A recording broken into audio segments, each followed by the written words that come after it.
But my main struggle is not imposing my own interest on my children.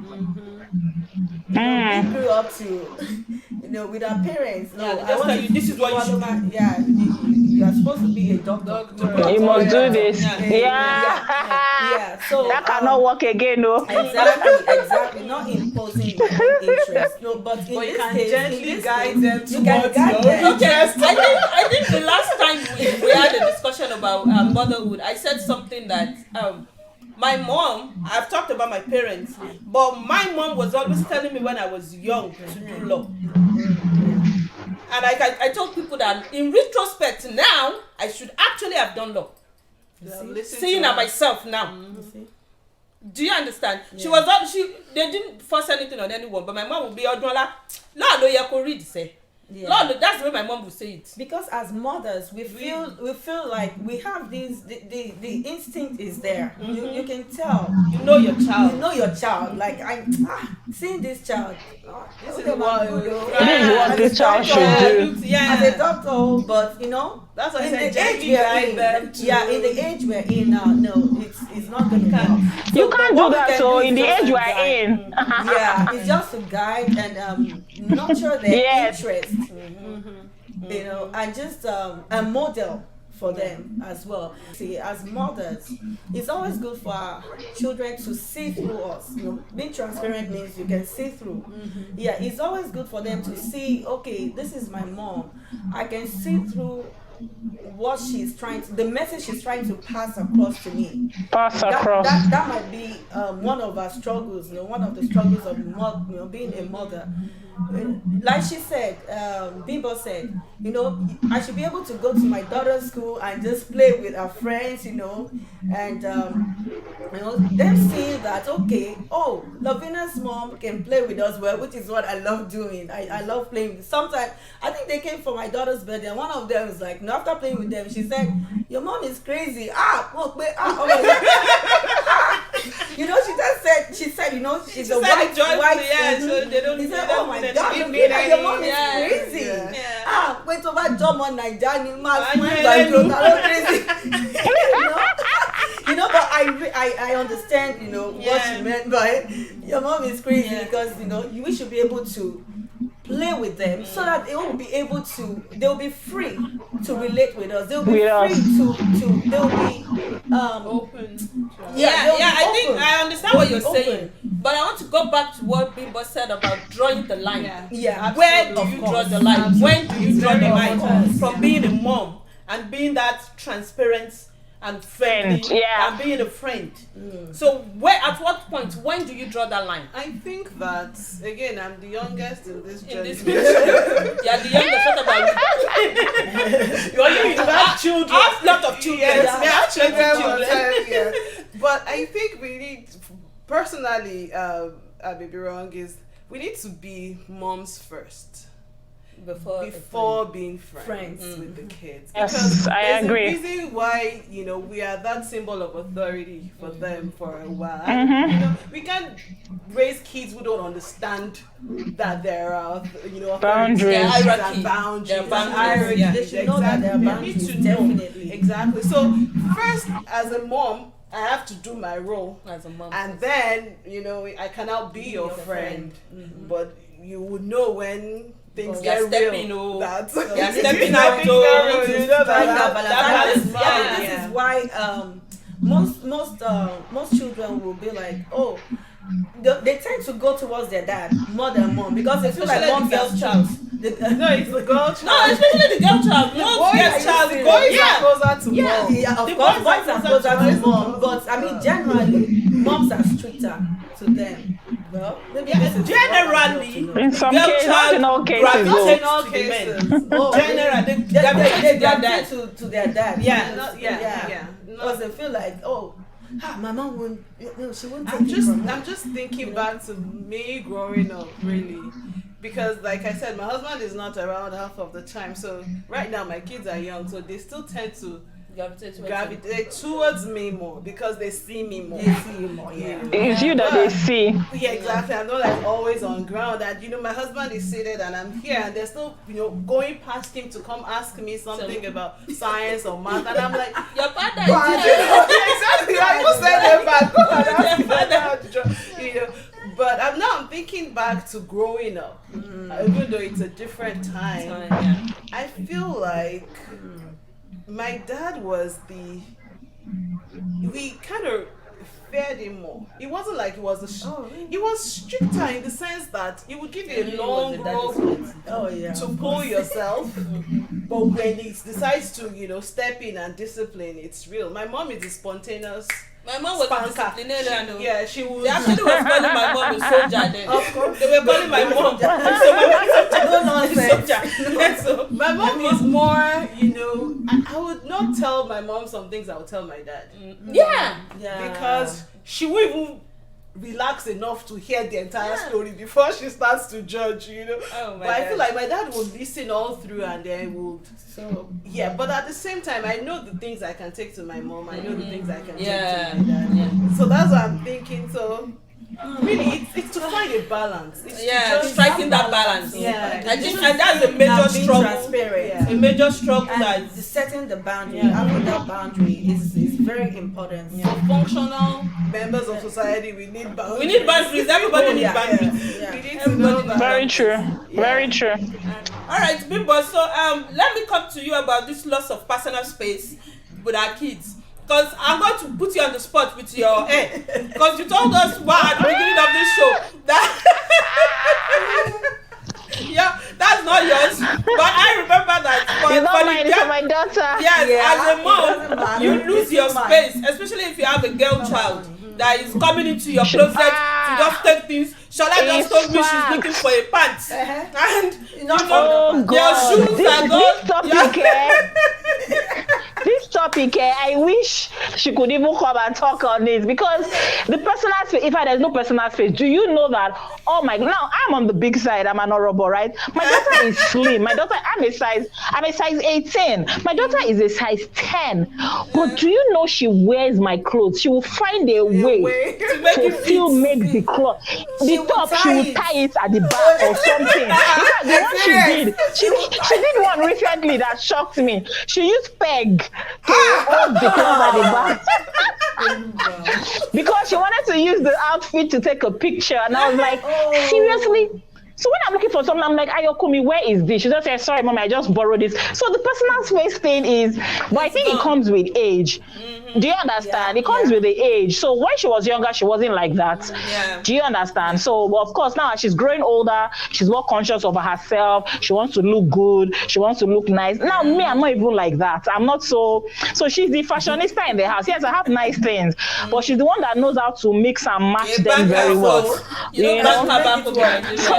The jet cup, so you have a lot of things. Exactly. So she's the one that. So that personal space thing is, I think it comes with age, as in when they start to grow older. Then of course the personal space thing, and then of course the fact that it's just 3 of us in the house. I live in a 2-bedroom, so in fact they still sleep in my room with me most times. It's only maybe when we fight that I'll say, don't go sleep in my room, don't go sleep in the other room, that kind of thing. So we're just everything is all around. And maybe if there was a dad, of course there has to be boundaries. You won't just be barging into mommy and daddy's room anyhow, and all of those things. So that personal space, so maybe because of our own peculiar situation, there's no personal space. Let's ask Shola. It is. Your kids are boys, so I don't think I like it. So Shola, no, like that, like and Semi, that's in the middle. And then maybe phones and stuff like that. And your room, barging into your room. Oh yeah, that one is. Yeah. So let's talk to Shola. Because Shola's daughter is actually taller than her. She's taller than me, so we wear the same size. And most times she just goes into my closet, just pick clothes and how old is she? She's 14. Wow. Yeah, she's 14 and I'm tall. So but she's taller. She's taller. She's wow. Long. I tell her that she's long. She's tall. That any girl, any lady that is taller than me is long. She's tall. Whatever. So Yeah, like I was telling Odun off camera that that's true. This pants that I've been looking for. Yeah, I remember when she took it, but I've been looking for it. Like, okay, so she just takes my clothes anyhow. But this one though, my husband is hearing. This, in fact, she invades our privacy. she does, because there are times she would just come into the room, like go in between you and God, and she'll just go to the bed, like go lay between us. She'll just go lay between us, and like I just came to talk to daddy, and as long as you like. Sometimes you oppose like she's just all over my husband. Like, that's a challenge. Josh, you're hearing me. That's a challenge. You have to work it out. So your daughter is your rival. If saying your daughter is your rival, because it's at night now. We're trying to sleep. Bad things happen at night. Things that you should not be saying. I'm like trying to talk to my husband, and you're like, I just want to talk that you love the door, But anyways, that's a challenge. So I can because I actually saw this online. A lot of women were lamenting about it. They're like, no space at all. They invite every part no of space. your life. That's true. Every part. So like, you want to talk about lots of personal space too?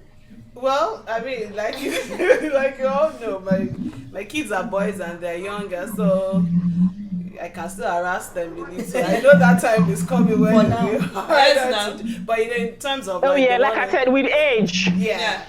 But with coming into the room, especially when their dad is not home, my room is our room. Mm-hmm. Like they just come in, just come and they're doing cartwheels and then they just lie down, turn on the TV and you'll be like, is this my room or your room? But they're just with so much confidence. They just come and I want to sleep. Like, okay, and they don't even move an inch.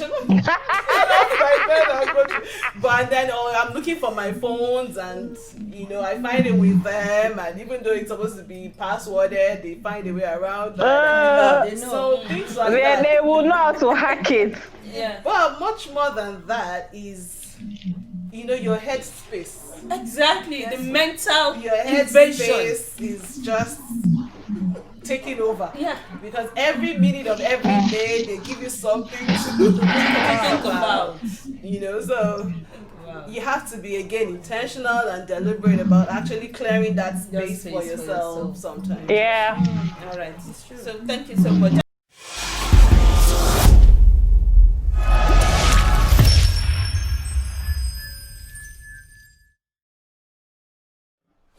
Welcome back, guys. So before we went on that break, I was about asking Shola about this sense of guilt, low self-esteem. Like I said, she has 3 kids, and the list of them is the boldest. As in, the way he actually challenged the force that is way older than him is mind-blowing. At times, I laugh, and they're always going at it, the both of them. Yeah. So I want to ask you this: do you think your kids have different low self-esteem? I wouldn't call it low self-esteem. Maybe they have different self-esteem levels of self-esteem. I would say yes. The first, our self-esteem is high. I'll rate it high. Yeah, she is. And the middle, his self-esteem is normal. The middle. Okay, the middle. The middle. His self-esteem is normal. Mm-hmm. And the least. The littlest. The youngest. The youngest. His self-esteem is the highest. Mm-hmm. Mm-hmm. And we just, as a mother, I just have to work with the 3 of them. Yeah. And based on their levels, like you said, you meet them where they are. Yes, we have to meet them where they are. And if we have to be, let me say, we have to be observant as mothers as well. We have to be pay attention to their esteem as well. If you notice, as well. And be intentional. Mm-hmm. Yeah, if you notice that the self-esteem of your child is dropping, as a mother, of course, you have to boost it. Like Bimbo said, you have to boost it. Speak positivity into them. They should be able to, like, okay, if I'm bullied at school, if a friend bullies me, yes, I should be able to counter it because this is what my mother has imbibed into me. You know, so as mothers we have build their confidence. Yeah, that responsibility of building their confidence and meeting them at each level where they are. Yeah, at each level of their esteem. Thank you so much. So, Lida, you were saying something when we went on that break about the self-esteem. Yeah, so I was saying sometimes it's also about where the kids are in life.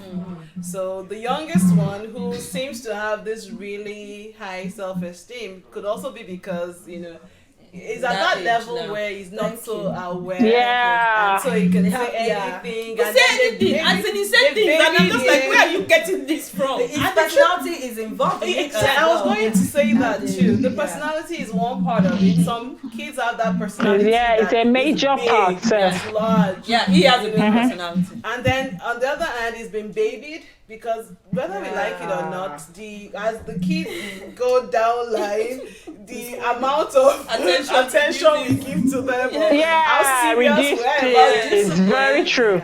Begins to very true. Reduce, and so he's been allowed to express himself a little more. Because sometimes I tell those two, exactly. Like, why are you guys conspiring against So he's been babied. You know, there was a day he told me. He said, "I feel like life is unfair." I said, why? He said, because I'm the youngest and they are the oldest and they get to more things, they get to do this, they get to go out. It's like they toss me around. They tell me to go do things. Yeah. And I'm like, and it's just 7. And I had to start explaining that, you know, they wash the dishes, do you? They do this, you don't. It's the age thing. You are going to get to a place where you have to be doing the dishes as well for everybody, and then as you grow up, you now have to break it down. But to him, he feels like he wants to be doing what they are doing. He wants to be on the same level with them. And on the flip side, they are also looking at you. I seem like you are the youngest. You are being pampered. Yes, you're being pampered. Yeah. I could never get away with what you are getting to get away with. Exactly. They say that actually. Yeah, because it's true. Yeah. And then, you know, I was joking around with my friend who has 3 boys that by the time you get to the 3rd, you're tired. Like, as a parent, you're like, you can help me to raise this 3rd one. I can't keep it. You know, the way we were so deliberate about everything with the first, even what you feed the child, at the point where this child needs, like, I could imagine if my daughter was the first and she didn't have hair like she doesn't have now, I would be a lot worried. I would be thinking, but now I'm tired. Like, you will grow this hair. So it's like that too. And I also think I've read a book about this before, about siblings and how, you know, their position kind of influences their character. So the middle ones tend to just be peacemakers, just mellow, just they don't ruffle. They're in between. I'm the middle child, and yes, I'm the peacemaker. Exactly. They all call me to, they all call me for. You know, my best is just they're like that, happy-go-lucky. My mom would say, what would she call you to? She has a way of to my Muslim. So bad me pay. So bad me, please help me call your sisters. Help me call. And I'll be like, they are older than me. Why am I the one calling them? It doesn't matter your personality too.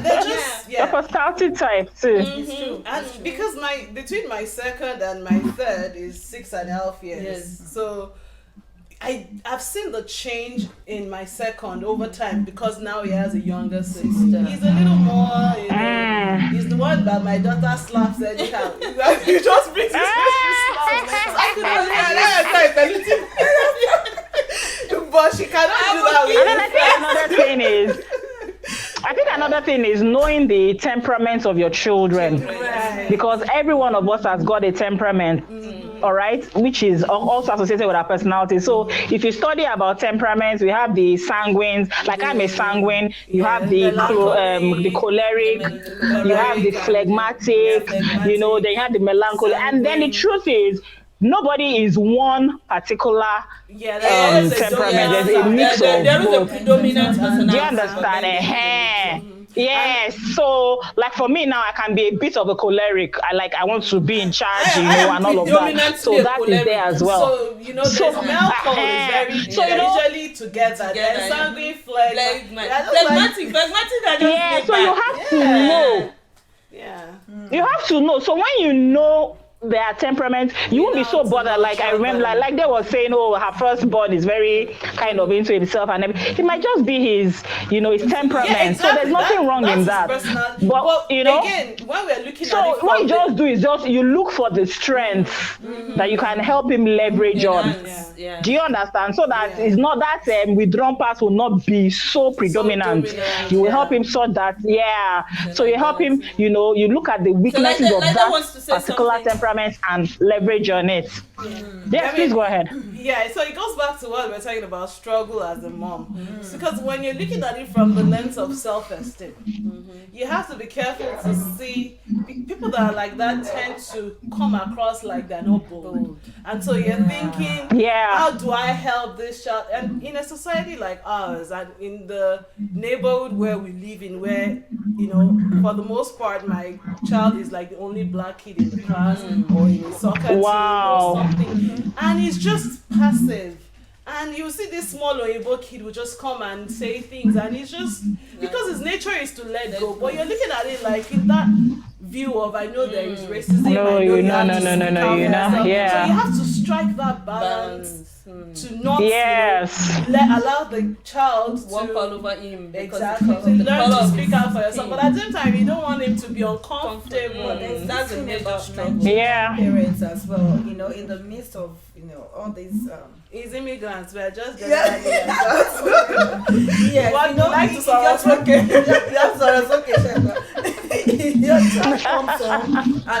I think that's actually a major challenge. It is a major struggle. Yeah, if your child comes home and tells you that, okay, this child said this and said that, the child might have not read the meaning to that, but as Nigerian mother, he said this. So what did you do? What did you say? The child will be like, no, it's okay, mommy, it's fine, it's fine. Exactly. But we might end up, kind of making it worse. Making it worse. Making him aware what our feelings that they should not be aware of. Then the child will now begin to think, process that, and it will now turn to something bad. Become more an issue. It becomes an issue, and so remember what she said is the way we take it and the way we pass it across to them. We need to balance it. I think that's why we should. That balance is very key. A lot of times we tend to anticipate what the child is about to say or how they should feel about it. Yeah, we're very reactive. Instead of listening to be sure if this child is fine, and it's not a bad thing. But if it becomes a pattern too, then at some point they have to be able to let the child know that it's wrong. Don't just allow people to be saying and dumping. I think I've said this before. I don't know if it's on this show, but I think it was the first the trial episode we did, that when we were talking about this issue of racism and all that, that I said one of my boy in church told us something about there was actually a bet that they said go touch him and let's see the first person to wash their hand. As soon as you touch him, you need to go wash your hand, as in because of the color of his skin. Yes. And then for him, it was fine. I wasn't bothered, but in my head I was like, you want never that. How? It's not acceptable. But he just said it was okay. I was fine. It was even my friend that was like saying it's not right. But for me, I'm like, it's okay. Yeah. Go okay, Coco. Because those kids know enough to, Yes. So you don't want your child to be the ignorant one. That, will just not read the meaning into everybody else understands. So, but again, God help us. Yes, God help us. So the challenges are real, and they are out. They are actually not peculiar to us sitting on this couch. I'm sure a lot of women out there are it's a general. we are talking about here. So we have one final question that I think we should address: the ability to show your kids that they can be themselves unapologetically. So Bimbo, I want to come to you about that. Do you think you've been able to pass that across to them to be themselves and not without apology? Yes, because I think one of us has said it here. You can't give what you don't have. So I had to be the model for them. So they know that, I have to be the model of being a bold person. I have to be the model of being a confident person. And then they were able to pick that. When I was, like I said, when I was in my marriage, my self-esteem was low. My daughter picked on it and she was very timid. You understand? But when I decided to now start to work on it and become a bold person, a confident person, even now, I'm very active on social media. You see me dancing, I'll use reels. I'll do the IG reels, I'm dancing. My daughter will even be shaking her head for me. In fact, the day I don't do it, she'll say, Mom, you've not done your reels video. So I think, in terms of them being, being able to pass across the message that they can be themselves. All right, but in being themselves, be yourself in a way that you are not allowing the next person be uncomfortable, or you are not being negative with because there's a being in your way where you are just talking anyhow, and you are not considerate of what the next person has. So no, I'm not passing across, but I've been able to pass across the fact that look, it's okay to be yourself. Both my children, like I said, they are opposites. My daughter is a phlegmatic she has a phlegmatic temperament. My son is a choleric and a sanguine. So when he's very all over the place, and see my son in this area that we live in, my son knows and usually the opposite is the case. He knows every area. In fact, when he's mentioning some areas, I'll be like, I've lived in this area for 8 years. I'll be like, where is that place? My son knows the place. You get? So that is his own person. So I've been able to let them both be okay with their individuality, to embrace it and know that there's nothing bad or negative about it. Yes, you are an outspoken person, it's fine. You're a bit withdrawn, it's okay. But like I said, parenting is an ongoing thing. It never stops. So the negative part, don't let them walk all over you. You have to always make sure that you look for, and that's where that balance comes. You have to look for a way to be able to help them, be able to cope and adjust when, the negativities will come, or maybe when the fear will come, or maybe when they feel like they're not even enough. Do you understand? Especially like we have the children that are getting older. Because I know there was a time with my daughter too, we had that little phase, in her grade, and I was like, what is wrong with you? You are bold, you are confident, you can be anything. Who set the standard? Who said that is that person that is right? Exactly. I had to make her start to. So it still boils down to being deliberate, intentional, and consistent. In fact, I came up with this thing, and that's why I use those words a lot.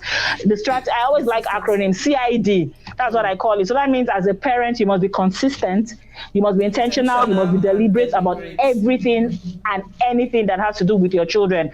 Consistency is very key. So today, you're not telling them be bold and confident, then tomorrow you're telling them, be withdraw. You have to be consistent in the value you're trying to pass across, the way and the manner in which you're passing it across, so that it sticks.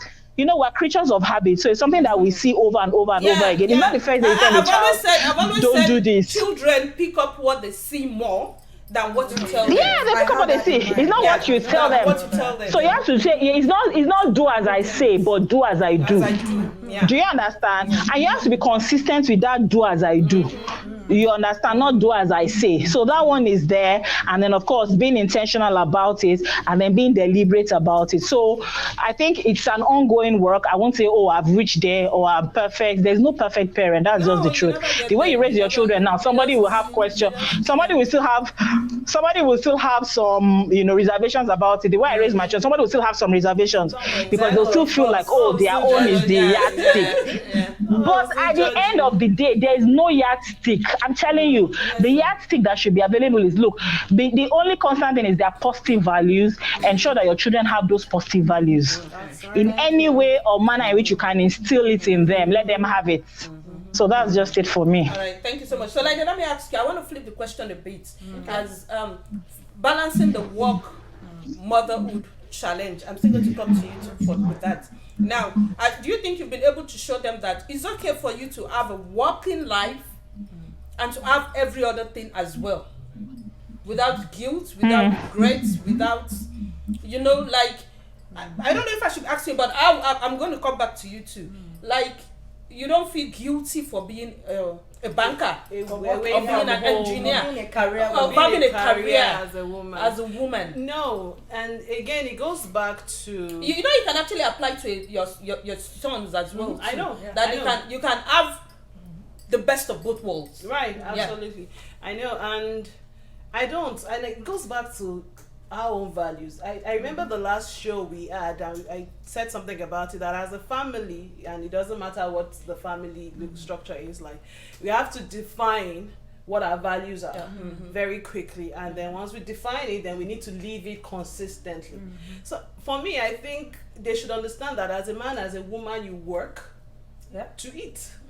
It doesn't somebody cannot be working and the other person is eating. It doesn't work that way. And so you can have it, you just be balanced about it. You can, if all I am is your mom, Without apology. If all I am is your mom, what happens when you don't need me 100% of the time? Then I'm lost. Once they are 18, I don't know if that's happening to Bimbo already. Once they are 18, they really don't need you that much. They don't need you that much. Before they're 18, at least you don't spend as much time with Lovina now like you used to. Because so then you begin to understand that I need to put in something in my own tank as a woman, and then they don't feel threatened when they see a career woman as men. Because they've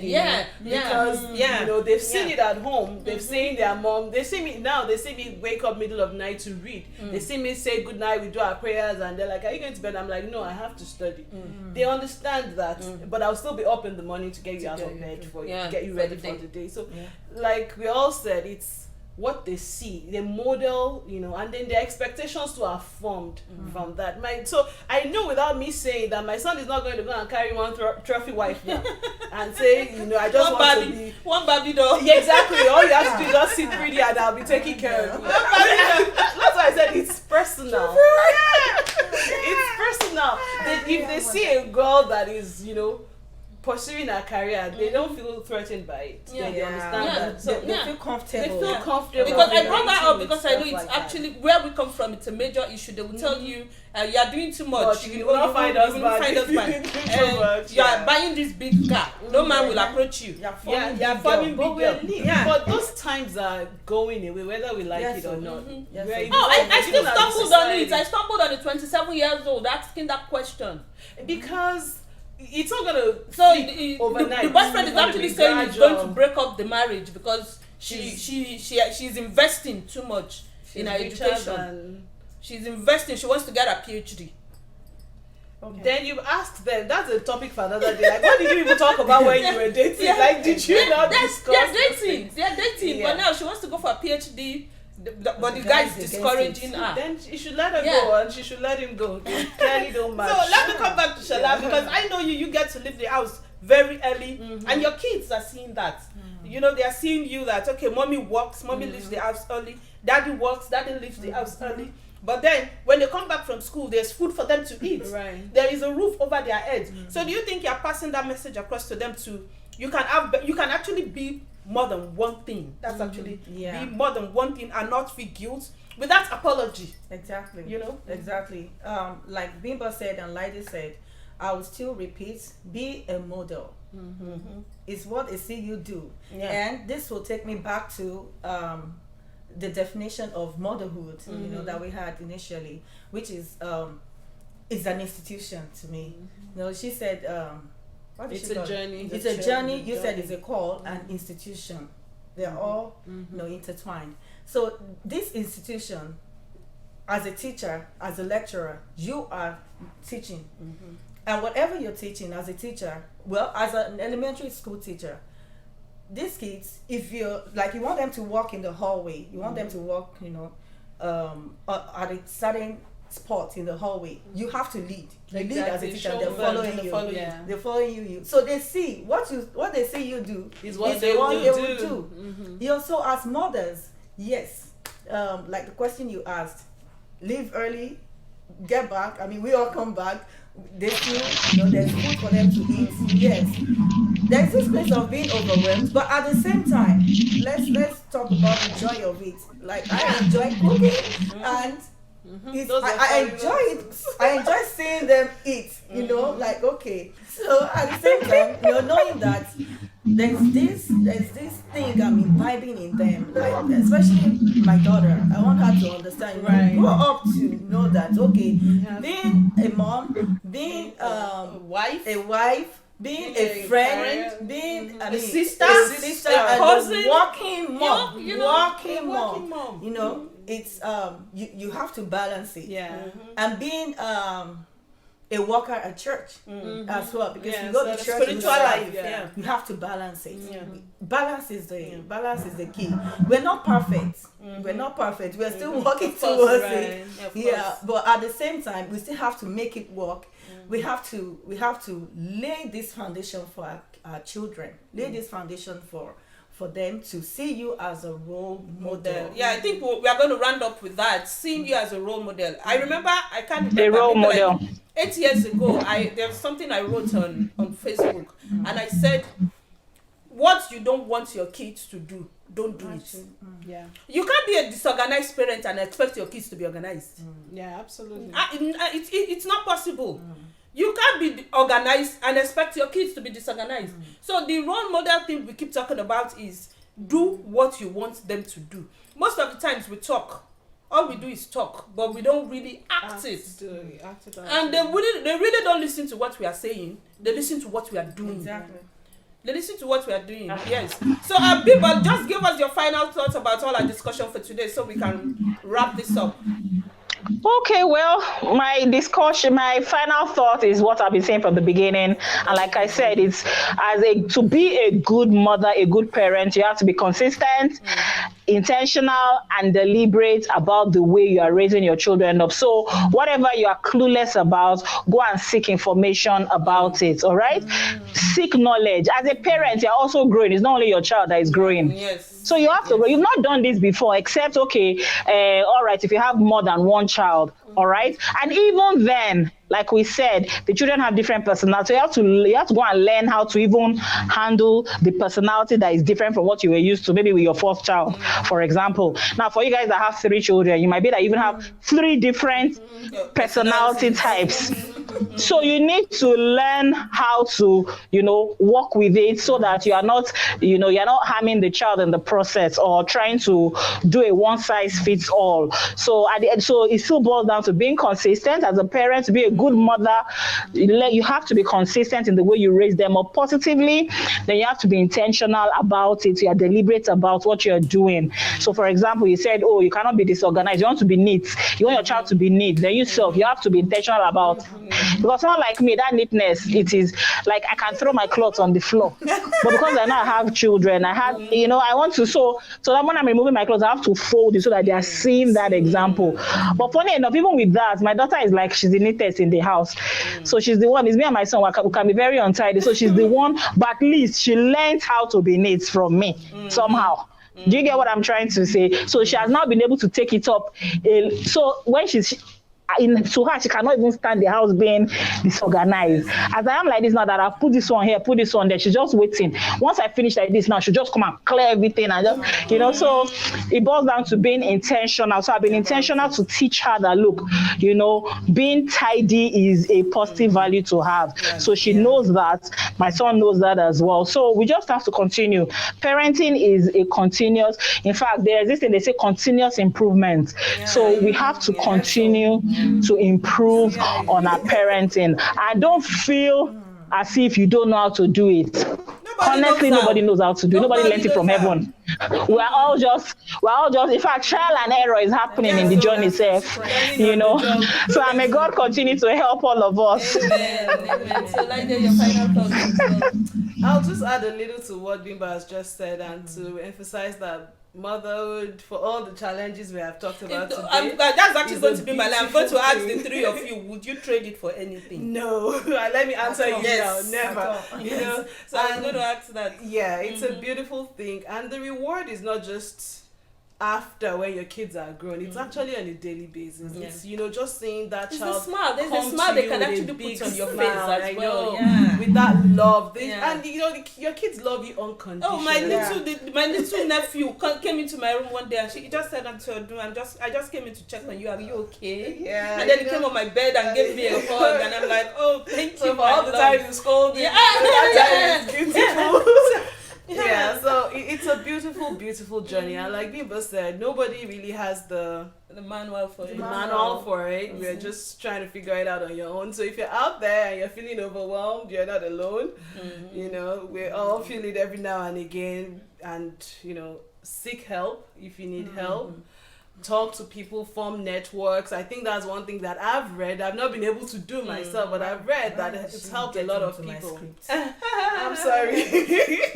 You know, seek help, but make it beautiful for yourself. And again, please don't forget what Bimba said about the intentional part of it, of raising positive, functional children, so that when we leave this earth, we're leaving people that we know will, you know, impact their society, would live a beautiful, positive life, and God will help us all. Amen. Thank you so much. So, Shola, your final thoughts? Yeah, first I just want to say thank you, for having me on this show. You're welcome, there. Thank you. It's an honor, for real. Thank you so much. I appreciate it. And for mothers out there, I mean, you've heard it all. We just want you to understand that we can relate with you. You are a mother, we are mothers. So we understand what you're going through. And if you need to vent, please call a friend. I mean, I listened to a talk show, and the lady said there was a time she felt so overwhelmed that she parked her car and she drove to the emergency room. I could relate with that. she drove herself to the emergency room, and in that she was having pain, but when she got there, she really enjoyed the attention she was getting from the nurses. Nurses were coming to her room, doctors, and everybody was taking care of her. And whenever they leave, she was like, oh my God, I'm getting all the attention, even though she still had the pain. So most times, we as mothers, we need that time off. That time out. If you need to take that time, I'm talking to myself as well. Yeah, I'm forcing her to go on vacation, both of them. Thank you. I'm reporting them to you. I'm forcing them to go on vacation. They do not answer me. I'm telling you, that girls' weekend out. I've been begging them. Because sometimes there were times that I would just pull up at home and just stay in the car. I would just stay in the car. Then I would just stay in the car. Yeah. Sometimes I would sleep off because I think naturally that time was that alone time. So if you need that alone time and you feel like talking to a friend or venting about something, that's one thing I learned recently, to vent when you need to vent. Let out the steam. Let it out. Because we as women, we worry a lot. We worry. And living with uncertainty, like, okay, so what's going to happen tomorrow? What's going to happen to my child? So I'll move on to talking about our children. They are under our care, but who takes care of them is God. God takes care of them. It's just using us. Caretakers. We are caretakers. We are caretakers. Just helping them, trying to shape them to fulfill their purpose. They all have their purposes. There will be this time, we'll get to that stage where it's gonna be you and your husband alone. They're all gone, fulfilling their purposes.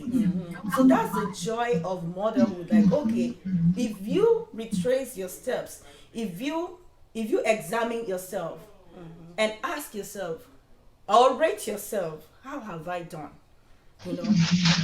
Sometimes we feel like we failed, but guess what? You've not failed. You're still fulfilling that purpose. You still get there. You can still make amends.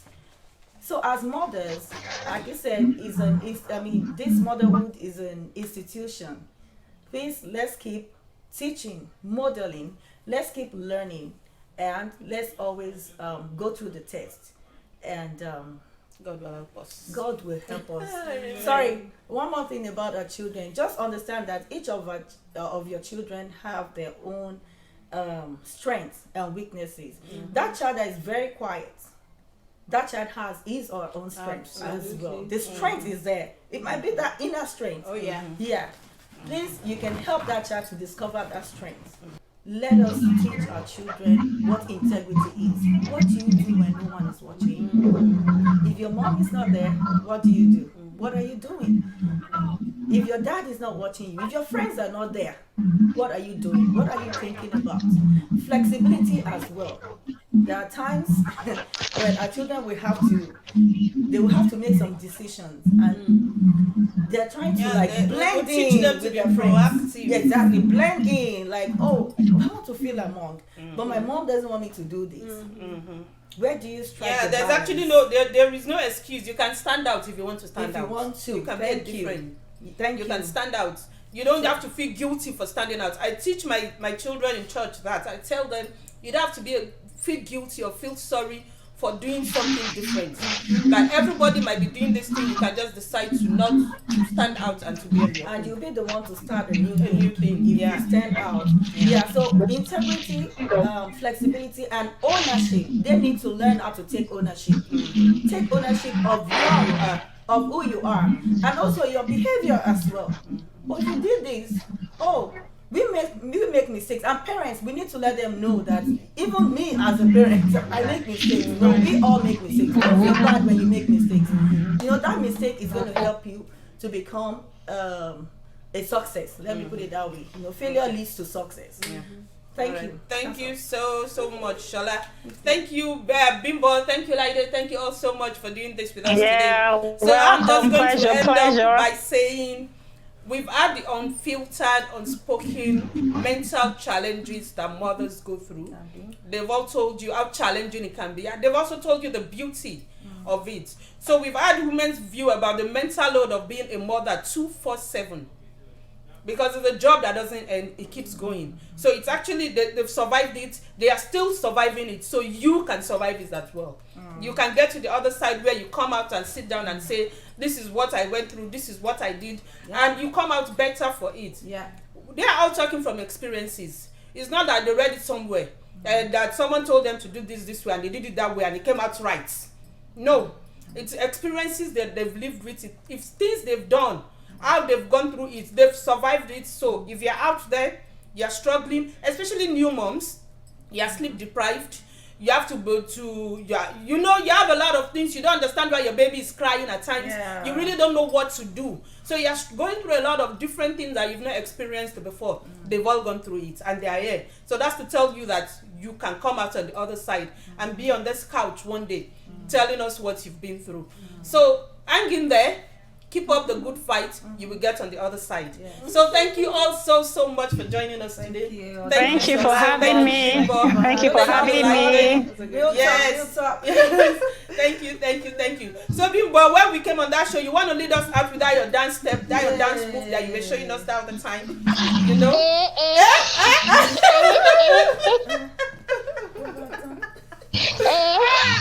Okay now. Yes, so that's anti-beat for you. You can check out on social media. You get a lot of laughs on social media.